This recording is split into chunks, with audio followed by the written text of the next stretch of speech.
Hello everyone and welcome to the Derma Project, and today I have a review of the Primera Alpine Berry Watery Cream. If you'd like more information about who I am, please check out my intro video, just click here. And if you enjoyed this video, please remember to subscribe and give it a thumbs up.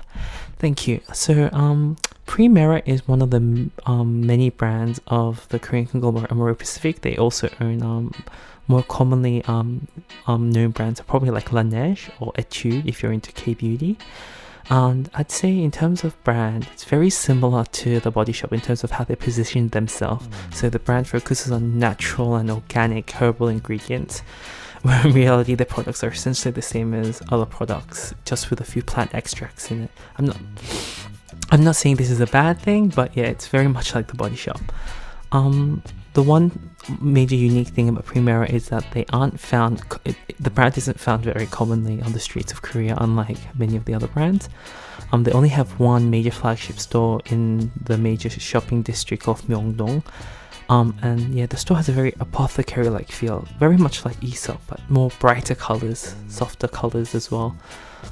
So yeah, besides that shop, you can only find it at department stores. So yeah, pricing wise, it's slightly on the higher end. It's not as high as Aesop, but I would say it's similar to Estee Lauder's Origins. Yeah, it's slightly more pricier than The Body Shop, but not as expensive as Aesop. So Origins, I'd say, would be the most comparable in terms of how they've positioned themselves in the market.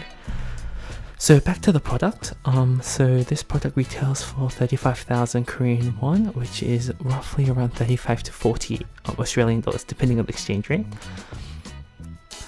In Australia, you can purchase it at yesstyle.com.au, I think. Yeah, and it's roughly around $50 to $60. I don't know the exact pricing. I will put the link for the product in the description box below. So I purchased this because the YouTuber Leah Yu, she recommended it, comparing it to the Clinique Moisture Surge Extended Thirst Relief, saying that it's a lot like the product, just slightly richer. The Moisture Surge is one of my most favorite moisturizers of all time, so I was quite excited because I just wanted a product that's like that, but with a little bit more oomph, because I was in Korea over Australia's summer. So winter there, and it gets really cold, it snows there, so I wanted something a little bit more emollient. So Leah said it's slightly more emollient than the Moisture Surge. However, I'd say it's a little bit more than a little. It has, if I were to compare textures, it's somewhere between a gel moisturizer and a balm, with it being slightly closer to the balm. Yeah, as you can see here, it's little more 찰져, so the English word would probably be more sticky, or direct translation is glutinous, but it's slightly more sticky. So in terms of texture, it's more watery than one of those really thick oil balms, but it's less watery than like a gel moisturizer. The product really does moisturize, as I said.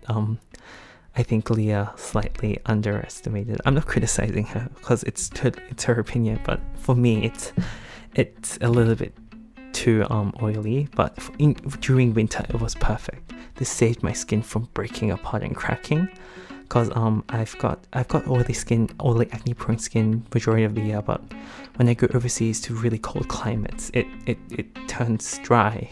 Like, I would like to say combination, but it's really dry.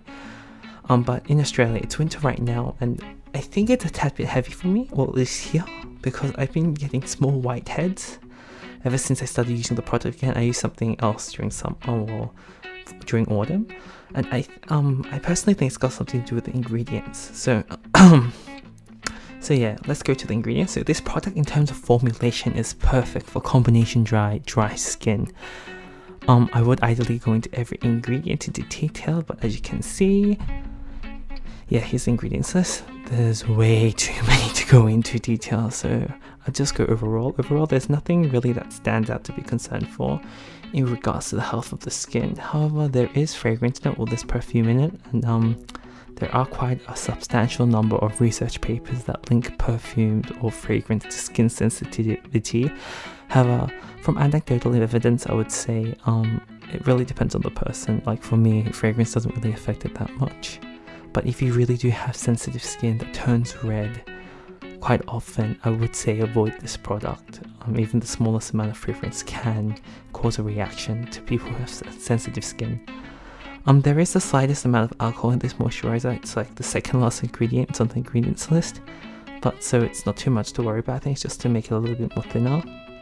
So if you do have oily or acne prone skin like me, I think the 3 ingredients that's causing my whiteheads are the stearic acid, palmitic acid, and myristoyl myristate.